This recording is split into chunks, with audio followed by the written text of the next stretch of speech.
Hi guys, this is Johnny Cochran. I'm from D Dynasty, and I wanted to make a video about the balance changes that are coming in a couple days. They're going into effect November 30th, and the Clash Royale team made a post, as they always do, talking about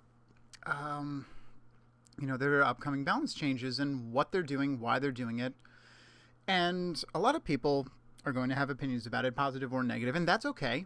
But I wanted to make this video to document my opinion, which is that the Clash Royale team tends to be a little tone deaf when they do their balance changes. And I just want to go through this with you and read exactly what they say. This is what they say every time. The way we approach card balance in Clash Royale is a combination of play testing and looking at the stats. In particular, card use rates and win rates. That is a key phrase that really gets to me because there's more to the picture than just win rates and usage rates. You can say, this card has a high usage rate, but the question is why? Why does it have is it because they have a tendency to say, a lot of people are using this card, so let's nerf it. Instead of figuring out, might there be some alternatives? Are there cards that may be able to counter it? What are some of the alternatives we can do besides messing with the card that's already in the game? So let's just go through it real quickly. The Mega Minion damage has been decreased by 6% and the hit speed decreased to 1.4%. We all knew the Mega Minion nerf was coming. That's okay. But the hit speed decreased to 1.4%, 1.4 seconds from 1.3 is a little questionable. I gotta tell you, one of the hardest cards to counter right now is the Graveyard. When you counter it well, I mean, you're in a great position. It's 5 elixir. If you fend off 5 elixir and get to make a counter push, you're gonna have a really strong counter push.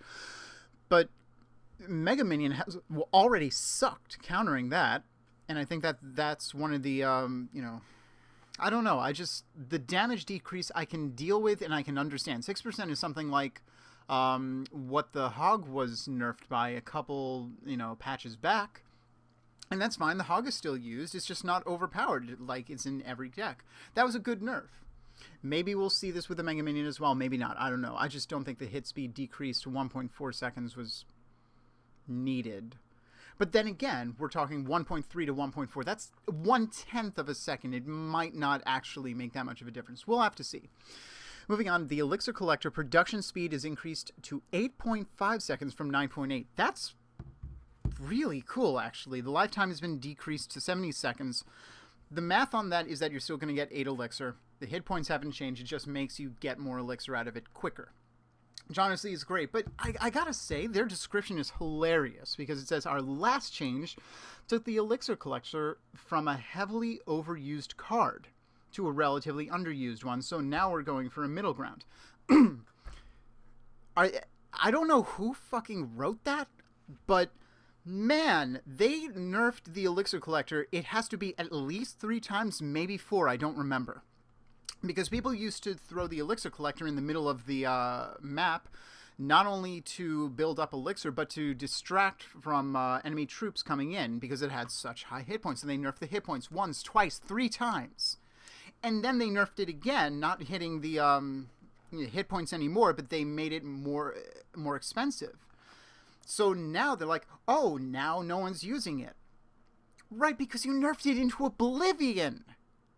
Who didn't think that was going to happen after 4 nerfs? So, genuinely, I'm glad that it's happening now, because this is kind of cool, that it's going to be, a high-risk, high-reward card that's going to be a little better, because I've been using the Elixir Collector, but whatever. Moving on, Poison. Damage increased by 10%. And what they say is, after removing the slow effect, Poison needs some more damage to compete with the other spells, specifically Fireball, for a place in your deck. Tone deaf as hell, because the Poison was completely overused. We understand that. It got nerfed. Now no one's using it because everyone uses Fireball if you're going to use direct damage. There's no reason to use the Poison, and not because it's too weak. It's because it doesn't have any benefit. The main benefit of the poison was the slow. If they had nerfed the slow effect by maybe, I don't know, 50%, that would have been a significant nerf, but it wouldn't have destroyed the card in the way that, you know, the mechanics of it. It still would have done what it did, just less so. And I think that that would have been a much better choice for them. But they think that 10% increase in damage will help. I don't know about that. Have to wait and see. Tombstone's spawn speed decreased to 2.9%, or 2.9 seconds from 2.5. And again, Tombstone's very powerful, especially when used right. I get that. But what they say is that it's the most used building at the top, so we'd like to rein it in a bit. They think that it's overpowered, when the fact is that a lot of people use Tombstone as a passive card. Those skeletons are not going to reach the tower. Same thing with Furnace. At competitive level, they will hit the tower, but Tombstone's cheaper and can be used defensively against hog pushes and stuff. Because if they drop a hog and it hits the Tombstone, it'll still get a shot off, but you know, you're only spending 3 to defend against 4, and if they use a zap, that's now 6 on their end. You've only used 3, and you can throw something down, take 1 hit, and then you can make a counter push. That's why it's been powerful, not because of the freaking spawn speed on it. Additionally, now that you've buffed the Elixir Collector, there was no need to nerf the Tombstone, because honestly, now that if people want a passive card, they're going to use Pump again. So, did the Tombstone need a little bit of a nerf? Maybe. But they've been buffing it since its inception, just giving it more and more hit points. Now people are figuring, oh, okay, let's use this, just like they've been doing with archers. And instead now, I don't know. So, and then hilariously, Lava Hound, Lava Pup hit points decreased by 1%. I want to know what inconsistent interaction with Crown Towers they're talking about.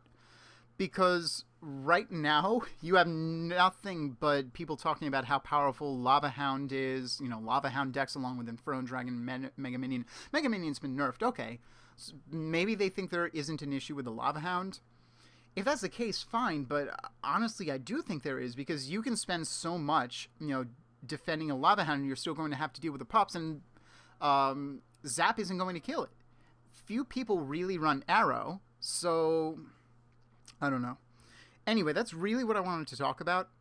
You know, these balance changes are going to be coming in a couple days, so we have a little bit of time to digest this, but I was musing over this at work, and I'm just like thinking, some of these make a lot of sense, like the Mega Minion, the Elixir Collector. Okay, those make a lot of sense in terms of, you know, what they're doing and how they're doing it. Even though the Mega Minion, you know, they could have just decreased the damage, I think. At least they didn't rework the way that the card works. But honestly, we'll have to see if this works. We still have some cards that are underpowered. Apparently they don't think so, like Tornado, maybe Elite Barbs. We're not quite sure with those yet. But anyway, thanks so much for your time, guys. You know, we'll see how it goes. And, you know, anyway, thanks for your time. Clash on, guys.